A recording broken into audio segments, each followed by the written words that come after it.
সে আসে, সে রোজ ভোর রাতে আসে, সেই 10ই আগস্টতে রোজ আসে।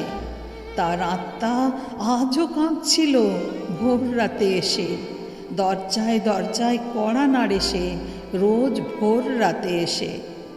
দরজায় কড়া নেড়ে বলে, এই দাদা, এই দিদি, আর ঘুমাস না, ওঠ ওঠ, সারাদিন আর যাই কর, সহমত আদায় কর, অহিংস আন্দোলন কর, আমার জন্য ফোঁস কর, বিচার চেয়ে চিৎকার কর, প্রতিবাদী গান গেয়ে প্রতিবাদ কর, লেখনীর ধার বাড়িয়ে প্রতিবাদ কর, প্রতিবাদী কবিতা আবৃত্তি করে প্রতিবাদ কর, বিচার পাবার আশায় নাটক করে প্রতিবাদ কর।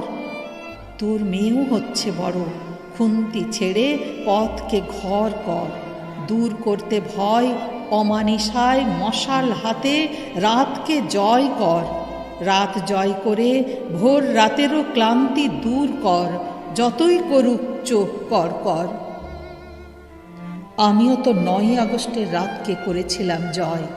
এমার্জেন্সি থেকে নর্মাল বেড থেকে আইসিইউ, সর্বত্র পেয়েছিলাম জয়। ফুসফুসে বাতাস চলাচলে হচ্ছিল যাদের বাধা, দম বন্ধ করা অবস্থায় পাচ্ছিল বুকের ব্যথা, আমি তাদেরও তো দিতে পেরেছিলাম বরাভয়। বললাম, সিস্টার দিদি, এই পেশেন্টে পাম্প করুন, পাশের পেশেন্টে স্টার্ট করুন নেবুলাইজার। ভোর রাতে রোগীরা যখন ঘুমালো, ক্লান্তি মরে গ্রাস করল, দুষ্কৃতীরা করল ছারখার, শরীর অবশ। এত বড় পৃথিবীর বেশিরভাগ মানুষ যখন পাশ ফিরে আবার ভোরের নিদ্রাই হলো আচ্ছন্ন, জাপটে ধরল মোরে দুষ্ট দুরাচার। করলাম চিৎকার, কিন্তু এত বড় পৃথিবীতে পৌঁছালো না এই সমাচার। ভয়ে হিম হলো হাড়। বললাম, ছাড় ছাড়, বলছি ছাড়। শুনল না দুষ্ট দুরাচার। ক্ষীণ কণ্ঠে বললাম, ওরে দুষ্ট দুরাচার, আবার বলছি, করিস না এত বড় অনাচার। আমি ব্রহ্মচারিণী ডাক্তার। মোর কুমারী জীবনের ঐশ্বর্য কৌমার্য হরণ করলে হয়ে যাবি ছারখার। আমার প্রিয়জনেরা চাইবে বিচার। কোনো কথাই শুনল না দুষ্ট দুরাচার, বরং বলল, আরে ছাড় ছাড়, এসব ঘটনা রোজকার।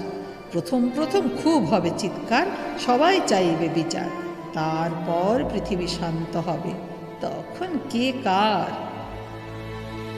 ওফ ওফ, কি যন্ত্রণা, কি যন্ত্রণা অত্যাচার, যন্ত্রণা কৌমার্য হারানোর, যন্ত্রণা স্বপ্ন আশা চুরমার হবার,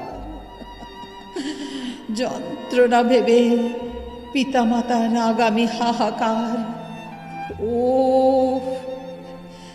কি যন্ত্রণা, কি যন্ত্রণা শরীর ছাড়ার।